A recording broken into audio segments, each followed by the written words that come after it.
내가 나되는 것은 하나님의 은혜라. 사도 바울의 고백 중에서 아주 가장 멋진 고백이라고 우리가 말하지 않을 수 없습니다.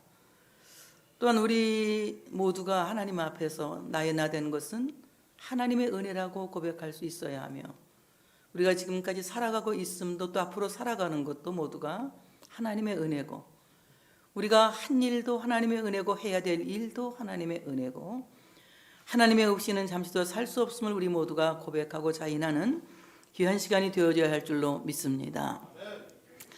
오늘 이 고백을 하는 바울, 그 바울은 과연 누구인가? 바울의 인적 사항을 봤더니 그는 히브리식 이름은 사울이고 헬라식 이름은 바울입니다. 오늘 사울이라고 하는 이 말은 히브리 말로 샤알이라고 하는 말인데, 요청한다 또는 요구한다 이런 말을 갖고 있어요. 그렇지만 바울이라고 하는 이름은 작은 자라는 이름이에요. 그래서 그는 늘 고백합니다. 나는 사도 중에도 작은 자고, 나는 약한 자고, 자신이 부족함을 늘 고백합니다. 그럼에도 불구하고 하나님의 그의 은혜로 나를 사도로 쓰시고, 하나님의 그의 은혜로 나를 오늘 나의 나된 것을 나를 나되게 하셨다고 고백하는 것을 볼 수가 있습니다. 오늘 이 바울이라고 하는 사람은 길리기아 다소에 출생한 이스라엘 백성 베냐민 지파의 사람이에요. 그리고 그는 아주 상류 가문의 출신이라고 합니다. 8일 만에 할례를 받았고 율법을 다 지켰으므로 모든 면에서 부족함이 없는 사람이었어요. 그리고 로마의 시민권을 갖고 있었고, 유대교 바리새파의 엘리트 신학인 가말리엘이라고 하는 그 선생에게 지도를 받은 문화생이에요. 그러니까 오늘 이 사람은 유대교 신학적으로 볼 때에도 부족함이 없고, 또는 그는 사회적인 지위를 볼 때에도 부족함이 없는 이런 인생을 사는 사람이었습니다. 그런데 오늘 그가 예수님을 만나고 난 뒤에 완전히 자기를 분토와 같이 버리고 하나님의 은혜로 말미암아 주의 사도로 살아가면서 하나님의 영광을 참으로 아시아에 그리고 유럽에 선교하는 선교사로서 선구자의 삶을 사는 것을 볼 수가 있습니다. 사도 바울은 그런 고백을 해요. 자신은 맨 나중에 만삭되지 못하여 난 자 같은 내게도 하나님께서 보이셨다고 말씀하면서, 내가 회심하기 전에는 어떤 사람이었느냐.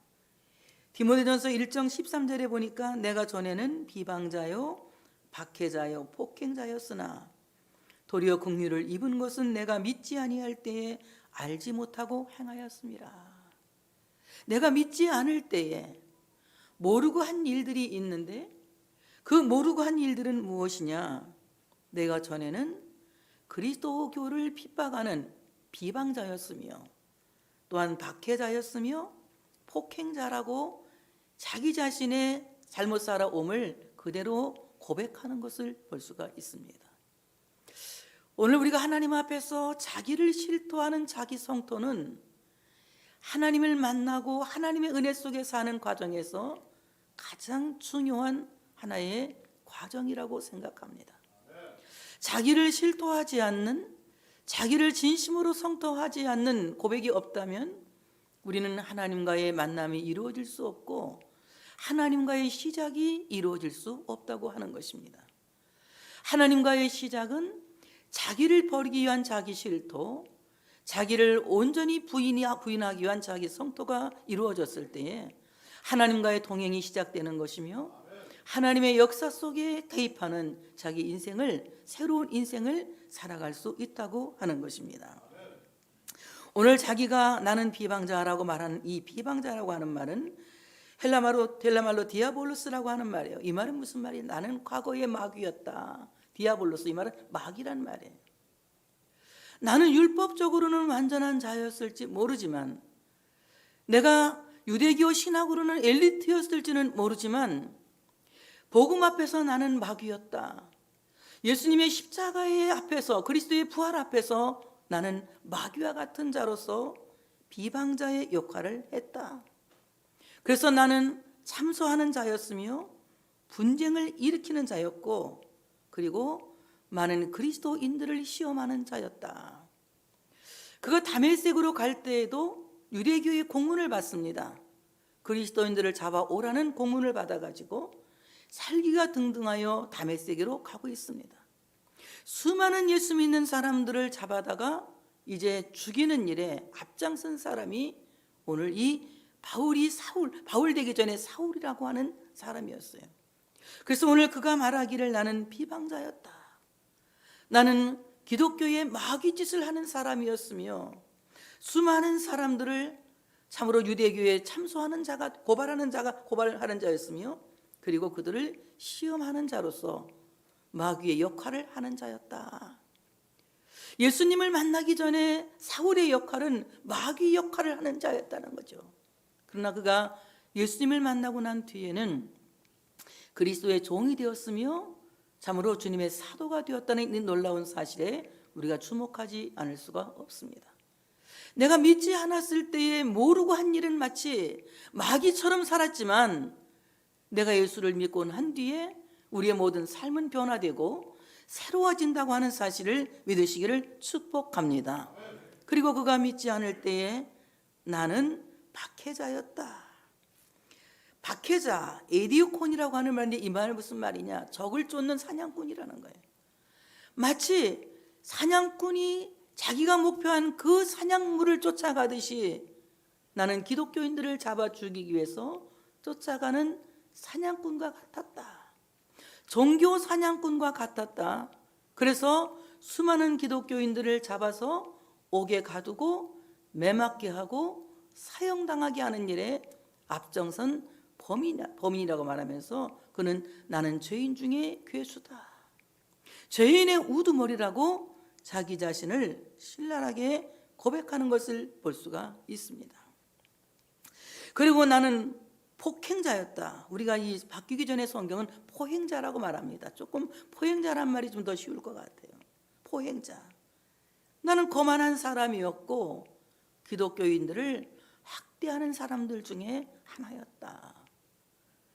그런데 오늘 정말 그가 예수 그리스도 안에서 새로워지는 것은 주님께서 세상에 오시는 것은 의인을 구하러 오시는 것이 아니라 죄인을 구하러 오신 것에 대하여서 그가 이제 고백합니다. 디모데전서 1장 15절에 보니 미쁘다 모든 사람이 받을 만한 이 말이요 그리스도 예수께서 죄인을 구원하시려고 세상에 임하셨다 하였도다. 죄인 중에 내가 괴수니라. 내가 박해자요 포행자요 그야말로 비방자였지만 주님께서는 죄인 중에 괴수인 나를 구하시려고 세상에 오신 것이다. 그러므로 세상에 오신 예수 그리스도는 죄인 중에 괴수인 나를 건져서 참으로 하나님의 사람을 삼으셨다고 고백하는 것입니다. 제가 예수를 어릴 때부터 교회는 다녔지만 참으로 내가 예수를 믿기 전에는 저는 죄가 없다고 생각한 사람 중에 하나였어요. 그렇게 큰 죄가 제가 없다고 생각을 했어요. 무슨 죄가 있을까? 회개하라는데 아무리 생각해도 회개할 게 없는 것 같아요. 우리 어머니 막 울었는데 우리 어머니는 회개할 게 많은 것 같아요. 저한테 잘못해서. 그래서 어머니는 울어줘 싸다 내가 이러면서 어머니 우는 걸 아주 굉장히 깨소금 맛으로 생각을 했거든요. 그런데 제가 은혜를 받습니다. 그 은혜를 받으면서 하나님 앞에서 내가 얼마나 죄인인지 제가 고백하기를 저는 죄인 중에 괴수라고 기도했습니다. 정말 내가 하나님 앞에서 얼마나 죄가 큰지 머리카락보다 더 많은 죄를 알 수가 있었고 내 온몸 전체보다도 더 큰 죄가 내 안에 거하고 있는 나의 죄성을 발견하게 된 것입니다. 아무리 가슴을 치고 울고 또 울어도 그 죄는 너무나도 크고 너무나도 많기 때문에 얼마만큼 회개를 해야 될지 모를 만큼 하나님 앞에 통회하고 자복했던 그런 기억이 있습니다. 그럼에도 불구하고 하나님은 내가 죄를 회개했기 때문에 용서하는 것이 아니라 내가 믿었기 때문에 용서하더라고요. 나를 위해서 죽으신 예수를 믿었기 때문에 나의 죄를 대속하신 예수를 믿었기 때문에 그 머리카락보다 많은 죄 내가 살아온 모든 삶으로 지은 모든 죄를 한꺼번에 단번에 다 용서하시는 참으로 놀라운 용서의 경험을 했습니다. 그것을 우리가 어메이징 그레이스라고 하는 거예요. 우리가 하나님 앞에 조목조목 회개했기 때문에 회개한 것만 주님이 용서하시는 것이 아니라 내가 예수를 믿는 순간에 믿지 않은 죄부터 시작해서 내가 행위로 지은 죄, 생각으로 지은 죄, 그리고 내 모든 삶의 죄를 하나님은 한꺼번에 단번에 용서하셔서 과거부터 지금까지, 지금부터 미래까지, 영원부터 영원까지 우리의 죄를 단번에 속하시고 용서하셨다고 하는 사실을 믿으시기를 축복합니다.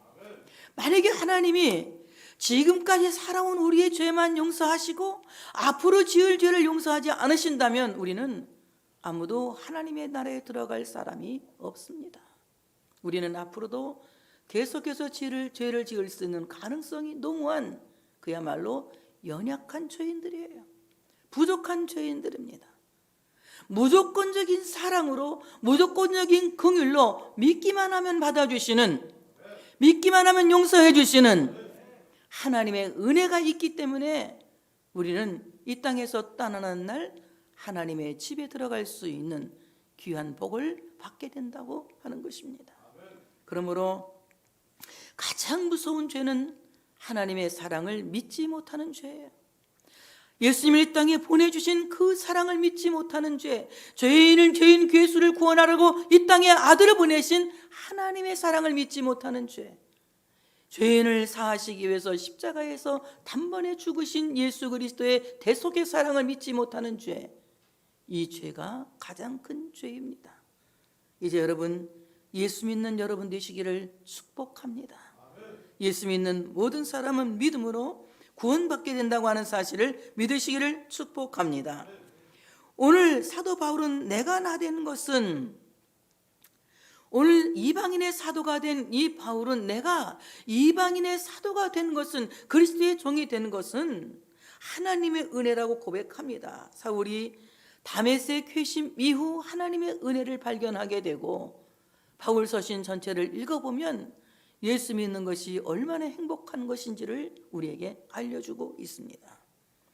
사울이 다메섹으로 갈 때에 많은 예수 믿는 사람들을 잡아서 이제 죽이려고 공문을 들고 다메섹으로 가고 있을 때에 호련히 하늘로부터 빛이 그를 둘러 비추면서 그가 땅에 엎드러졌을 때 소리가 들립니다. 사울아 사울아, 네가 어찌하여 나를 박해하느냐? 그때 사울이 주여 누구십니까? 이렇게 물어봅니다. 주님께서 나는 네가 박해하는 예수다. 너는 일어나 시내로 들어가라. 내가 행할 것을 네게 이를 자가 있느니라. 이렇게 말씀하세요. 사도행전 9장 1절부터 6절에 보면 다메섹 회심에 대해서 이렇게 이제 말씀하고 있습니다. 오늘 사도 바울은 하나님은 베드로를 할례자의 사도를 삼으셨고 또한 나는 이방인의 사도를 삼으셨다고 갈라디아 2장 8절에 말씀하고 있어요. 하나님께서 나를 부르신 것은 이방인의 사도를 삼으시려고 나를 선택하셨다. 이방인의 전도자가 되어서 참으로 사울의 이름이 아닌 바울의 이름으로 수많은 사람들에게 복음을 전하고 믿지 않는 사람들에게 복음을 전하여 그들이 하나님의 나라의 백성이 되게 할 수 있도록 전도자로 자기를 부르셨다고 말씀하면서 그는 고백합니다. 제일 먼저 사도 바울은 나는 예수 그리스도의 종이다라고 고백해요. 바울은 자신의 과거를 분토와 같이 버리고 자신은 이제 하나님의 종, 예수 그리스도의 종이라고 선언합니다. 로마서 1장 1절 보니 예수 그리스도의 종 바울은 사도로 부르심을 받아 하나님의 복음을 위하여 택정함을 입었으니, 오늘 사도 바울이 쓴 바울 서신 전체를 보게 되면 그는 늘 자기가 예수 그리스도의 종이라고, 서두에 나는 예수의 그리스도의 종이라고 자기를 소개하고 있습니다.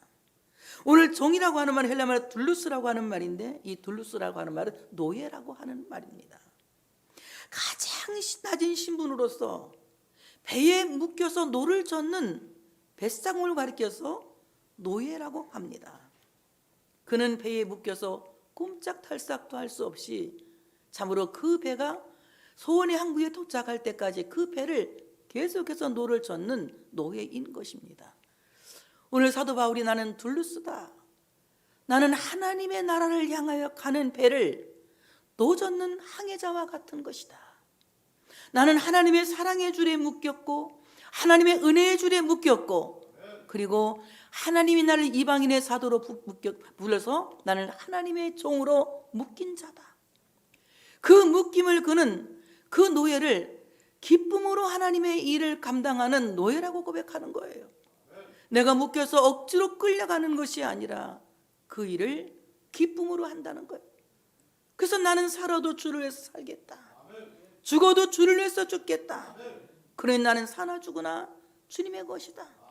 내가 먹는 것도 하나님의 영광을 위해서, 모든 마시는 것도 하나님의 영광을 위해서, 그러므로 먹고 마시는 모든 것이 하나님의 영광을 위한 것이다. 그래서 그는 배고픔도 참았고 배부름 가운데서도 교만하지 않았고 그 모든 어려움 가운데서 일체의 비결을 배웁니다. 내게 능력 주시는 자 안에서 내가 모든 것을 할 수 있느니라고 고백합니다. 이와 같이 그는 그리스도의 종으로서 은혜의 줄에 묶인 하나님의 배를 젓는 뱃사공이 되어서 참으로 수많은 영혼들을 그 구원의 배에 태워서 구원의 방주에 태워서 하나님의 나라로 이끄는 이방인의 사도가 되었던 것입니다. 특별히 둘루스라고 하는 말은 나는 없습니다. 나는 없습니다. 나는 아무 존재도 아닙니다 라고 한 의미예요. 오늘 그는 자기 인생을 사는 것이 아니라 주님이 주신 인생을 사는 거예요. 자기 삶을 사는 것이 아니라 주님이 주신 사명의 삶을 사는 것입니다. 오늘 우리가 내 인생을 살아간다면 항상 우리는 내가 알고 있는 만큼 갖고 있는 것만큼의 한계에 부딪혀 살지만 주님께서 주신 그 인생의 삶을 산다면 그 은혜는 무궁무진하다고 하는 사실을 믿으시기를 축복합니다. 주의 은혜 줄에 묶여서 주님이 주신 삶을 살기 위해서 자기를 분토와 같이 버리고 자기를 부정하는 주님의 노예로 주님의 둘루스로 살아가는 자유하는 종이 되었다. 그 사도 바울은 뭐라고 말합니까? 나는 자유자다. 그 자유자라고 하는 말이 죄에서는 내가 자유하였고 그리스도 안에서는 자유하는 종이 되었다. 진리가 너희를 자유케 할지니 진리 안에서 우리를 자유케 한다고 그는 자기 자신을 진리 안에서 자유케 됨을 선언하며 선포하는 것을 볼 수가 있습니다. 우리는 그리스도 안에서 자유를 얻은 그리스도의 종들입니다. 그리스도 안에서 그리스도가 이끌어 가시는 그리스도에게 묶여 사는 아름다운 삶이 되어지시기를 축복합니다. 주님께 묶여 살면 그것보다 더 큰 은혜가 없습니다. 제가 예전에 정신구 좀 질환자를 기도해 준 적이 있어요. 이분이 막 그냥 밖으로 도망치니까 제가 잘 때 그분하고 같이 자면서 이렇게 발을 같이 묶고 잤어요. 왜? 도망치면 나도 같이 일어나려고. 뭐 자다 깨면 제가 틀림없이 제가 같이 일어납니다. 밖으로 못 나가지. 나가려면 날 따라 나가야 되니까. 한 달 동안 묶어놓고 같이 나가고 내 발 묶어놓고 잘 때는 같이 자고 그랬어요. 기도하고. 이분이 깨끗하게 나섰거든요. 그때 제가 그 생각을 했어요. 야, 우린 정말 하나님 보실 때에 약간 이상한 사람들인데 내가 주님께 묶여 있으면 안전하구나. 내가 도망치려고 하면 주님이 성령으로 어거하시고 내가 또 달아나려고 하면 주님께서 나를 막으시고 이렇게 사는 삶이 우리 행복한 삶이 아닐까? 내 멋대로 방종하며 사는 것이 아니라 주의 은혜의 줄에 묶여서 주님의 은혜가 나를 어거하시고 주님의 성령이 나를 어거하셔서 내가 바른 길로 가지 않을 때 성령이 나를 깨닫게 하시고 내가 올바른 길을 가지 않을 때 하나님의 말씀이 나를 막으시는 이런 삶을 살아서 자행자제하지 않은 이런 삶을 살았으면 좋겠다라는 생각을 그때 했습니다. 하나님 앞에서 정말 복 있는 삶은 우리가 주님의 삶으로 은혜에 묶여 사는 이런 삶을 살아가야 된다고 하는 사실을 믿으시기를 축복합니다. 그리고 그는 그리스도의 종이 된 것을 너무나도 황송하게 생각합니다. 왜 황송하냐? 나는 만세까지 못하여 난 자와 같은데 하나님께서 나를 그리스도의 종을 삼으셨다는 거예요. 만삭되지 못하여 난 자는 엑토로마로 하는 말인데 조산되었다 또는 채워지지 않았다라고 하는 뜻을 갖고 있습니다. 오늘 조산되었다, 채워지지 않았다 이 말이라고 하는 것은 존재 자체가 없다는 것입니다.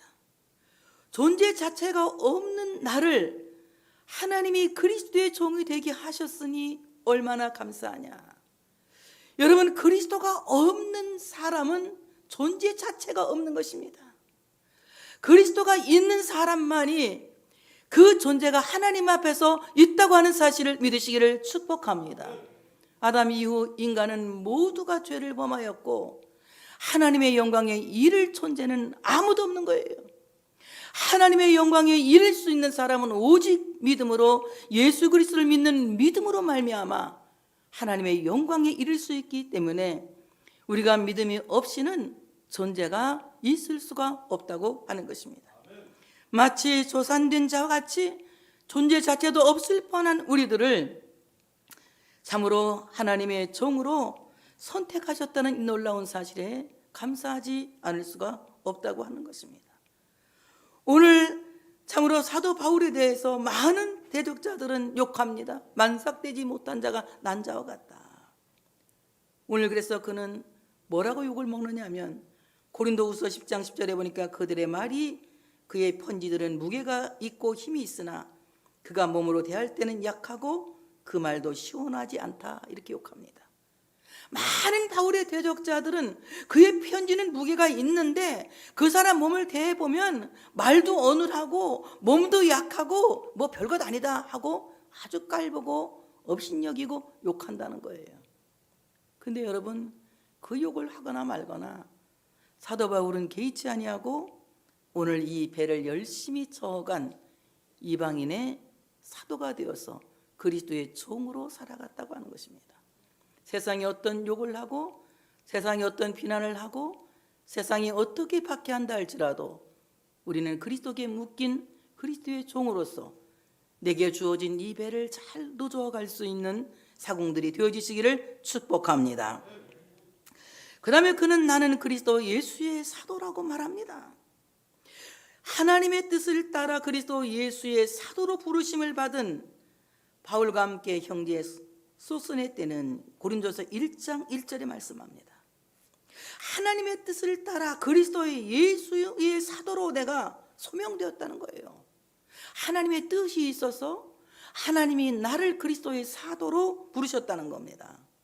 사도라고 하는 말은 항해자란 말이에요. 항해자, 뭐 종이라는 말과 비슷한 말이죠. 항해자란 말입니다.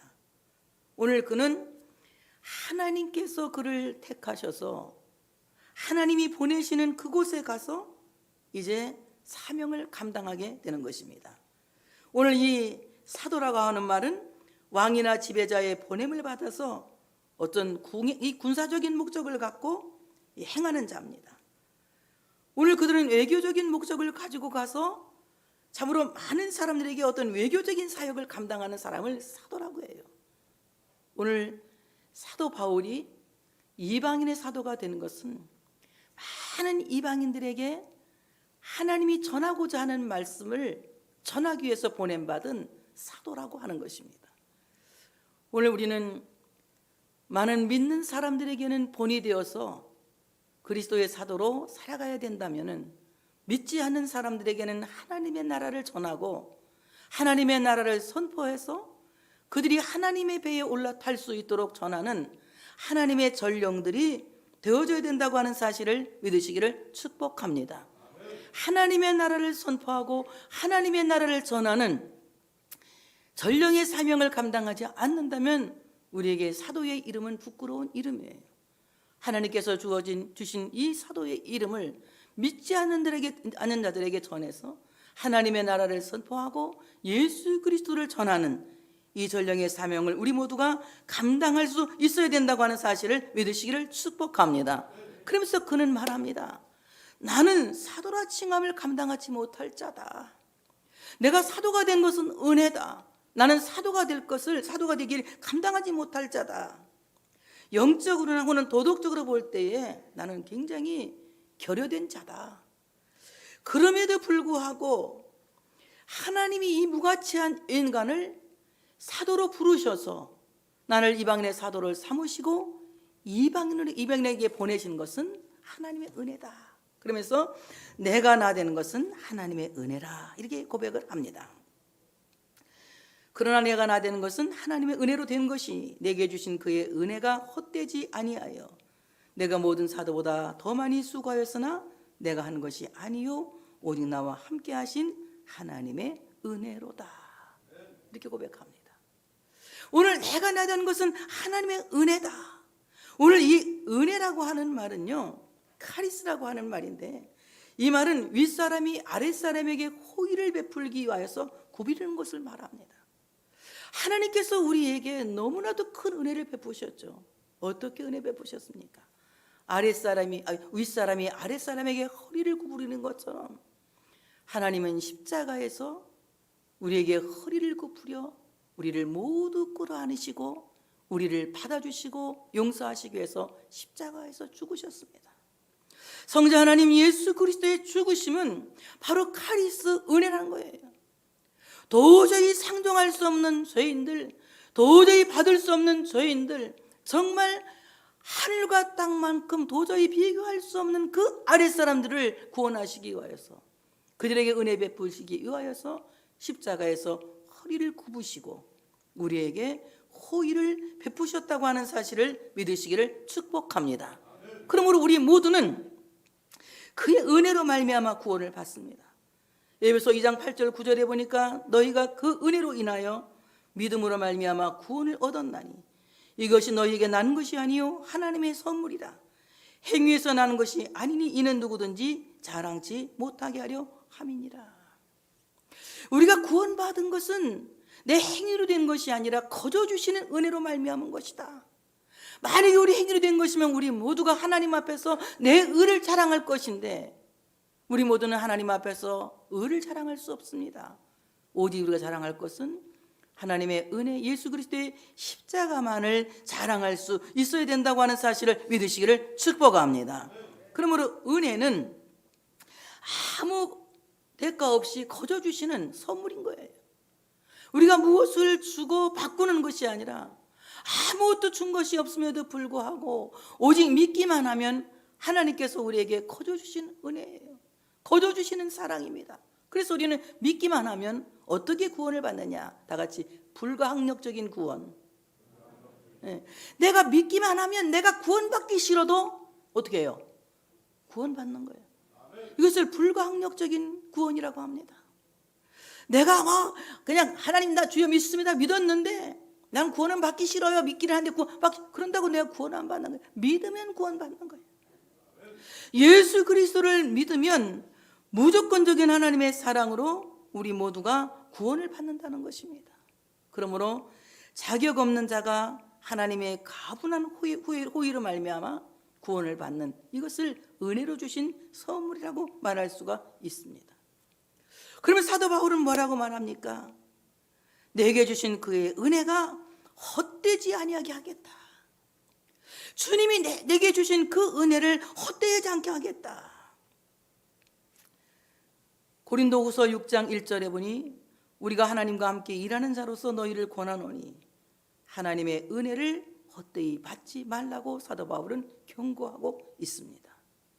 하나님의 은혜를 싸구려처럼 거저 주셨다고 해서 싸구려로 생각하면 안 된다. 사람들은 공짜는 되게 시시하게 여기지 않습니까?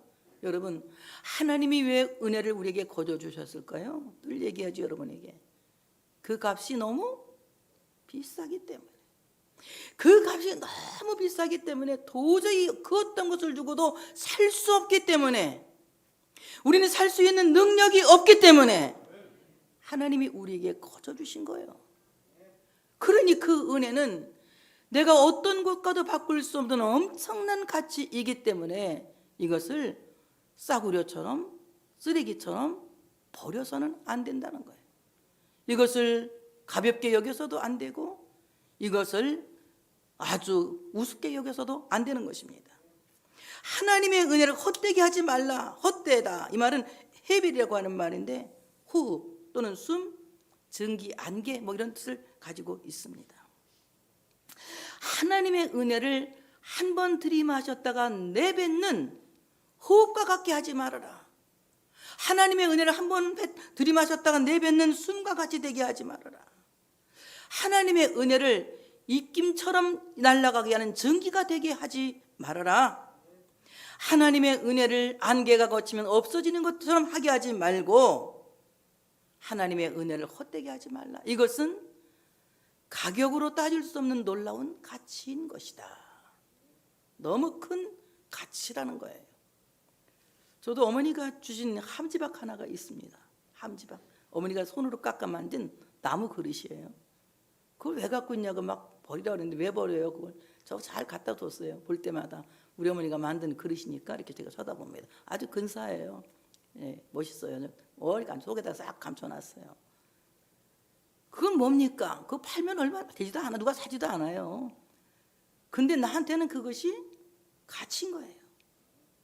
그러니까 내가 소장하는 거예요. 어머니가 만들어줬기 때문에. 여러분, 내 어머니가 만들어준 것도 내가 소장할 가치라고 여기는데 하나님이 내게 거저주신 그 은혜를 평생 잊지 않고 지내야 할 가치라는 것을 우리 모두가 인식해야 됩니다. 그러므로 우리는 은혜를 헛되게 해서는 안 된다는 거예요.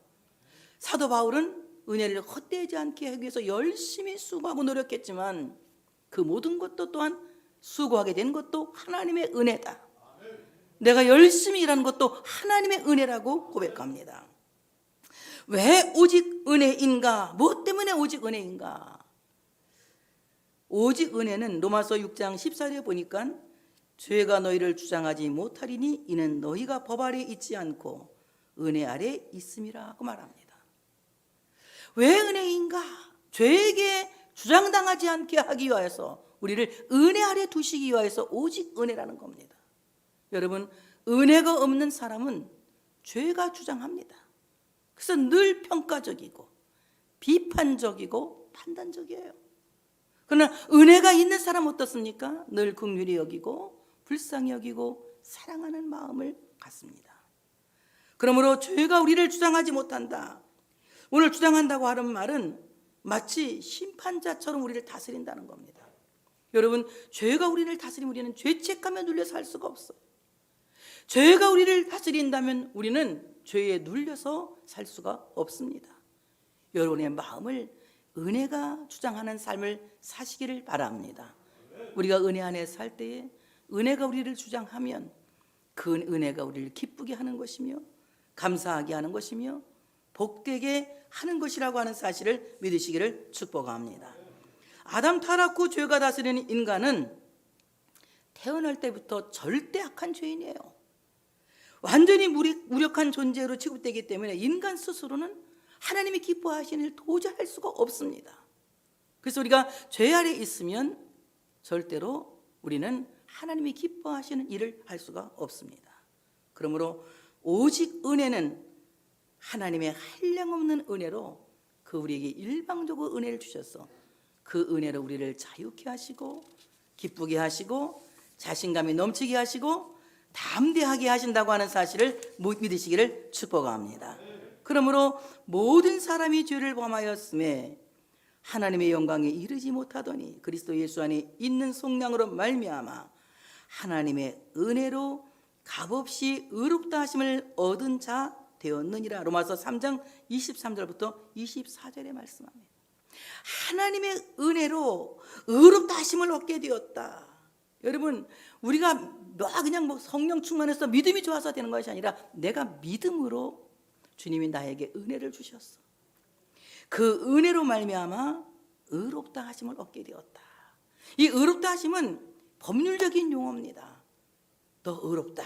이 말은 이제 완전한 자유를 선언하는 하나님의 칭의입니다. 칭의의 교리는 하나님의 은혜로 말미암아 믿음을 선물로 받은 자가 아무런 대가를 치르지 않았는데도 값없이 의롭다 하심을 받고 하나님의 자녀로 확정되는 법률적인 선언이에요. 그러니까 우리가 은혜 아래에 있어야 됩니까? 은혜를 떠나 살아야 되겠습니까? 은혜 아래에 살아야 된다. 사도 바울은 늘 은혜를 주장하는 겁니다. 인간의 연약함을 알기 때문에. 그래서 그는 자신이 약하다고 고백합니다.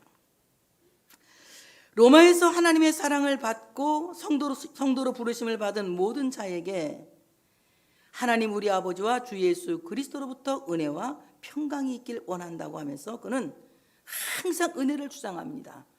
첫인사도 은혜, 로마서 1장 7절, 또 마지막 인사도 고린도서 16장 23절 보니까 주 예수 그리스도의 은혜가 너희와 함께하고, 항상 은혜와 평강을 첫 인사와 마지막 인사로 조명합니다.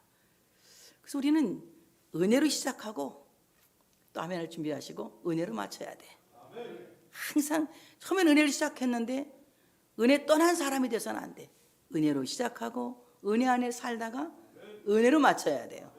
이것이 그리스도인의 복 있는 삶이고 행복한 삶이에요. 정말 그 은혜란 찬양이 너무 좋은데 저는 못 불러서 못해요. 우리 현미 집사님 잘하는데 저는 잘 못합니다.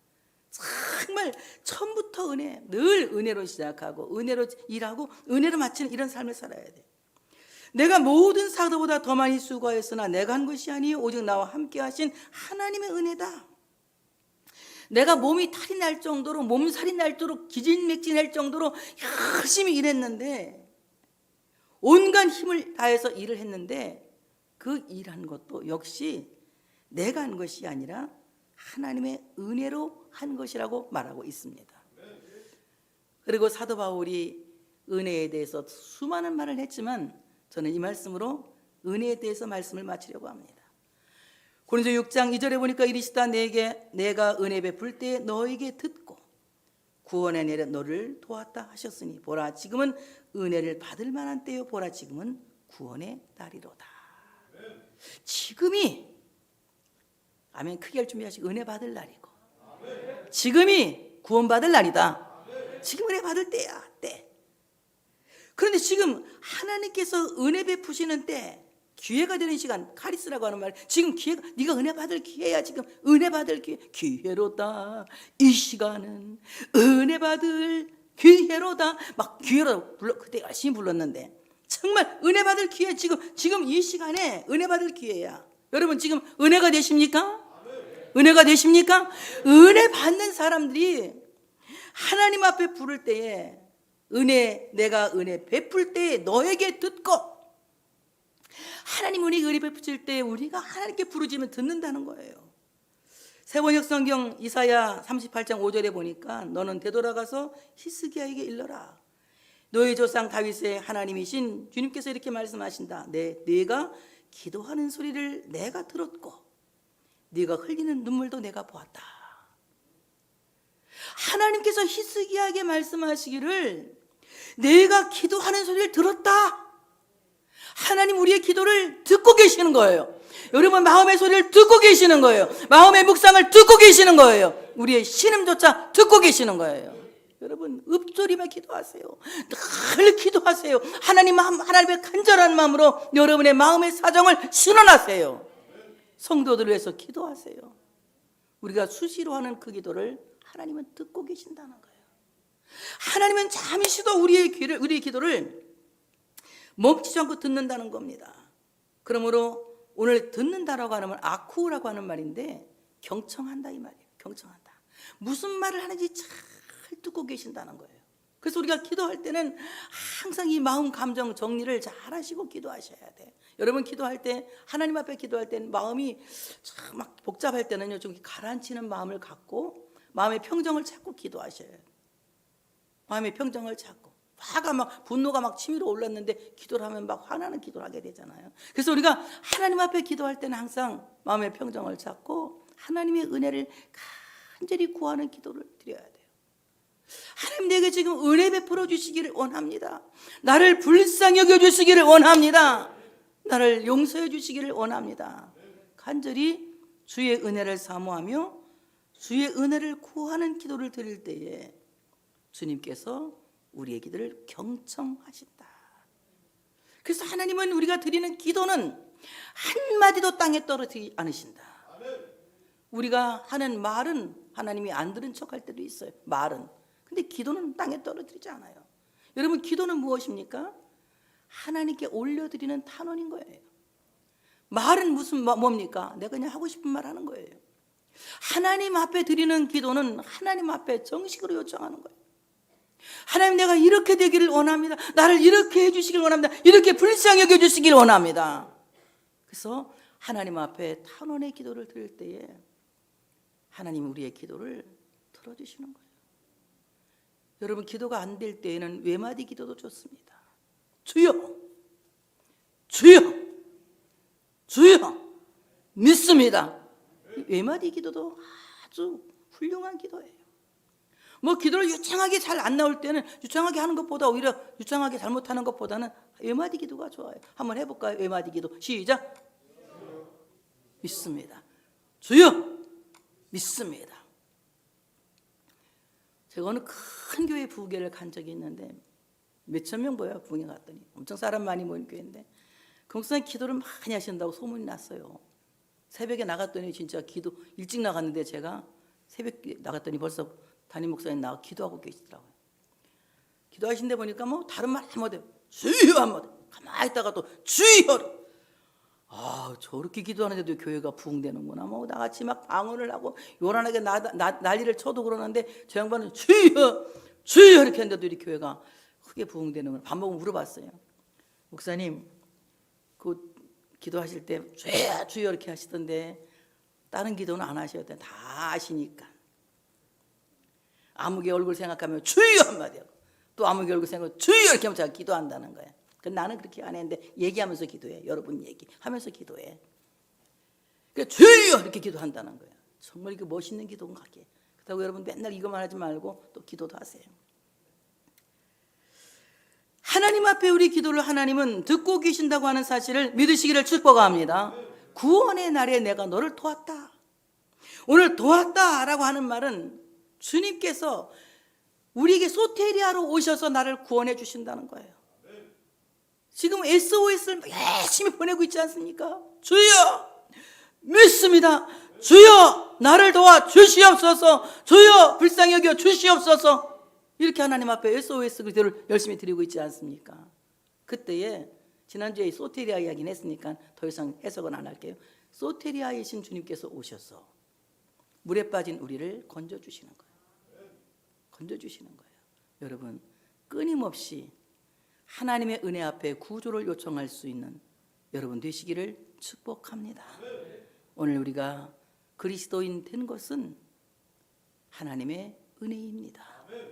우리가 사랑의 줄에 묶여서 은혜의 줄에 묶여서 그리스도의 노예로 살게 되는 것은 하나님의 은혜입니다. 우리가 믿지 않는 사람들에게 예수 그리스도의 복음을 전할 수 있는 전령의 사명을 맡은 것도 주님의 은혜입니다. 그 은혜가 우리를 구원하셨고 바로 그 은혜로 말미암아 하나님은 나의 기도를 들으시고 그 은혜로 말미암아 오늘도 우리를 도우시는 소테리아로 오셨다고 하는 사실을 믿으시고 이 시간 간절한 마음으로 하나님 앞에 찬양 드리면서 주님의 구원을 요청하는 귀한 이 시간 되시기를 축복합니다. 하나님께 영광을 돌리겠습니다.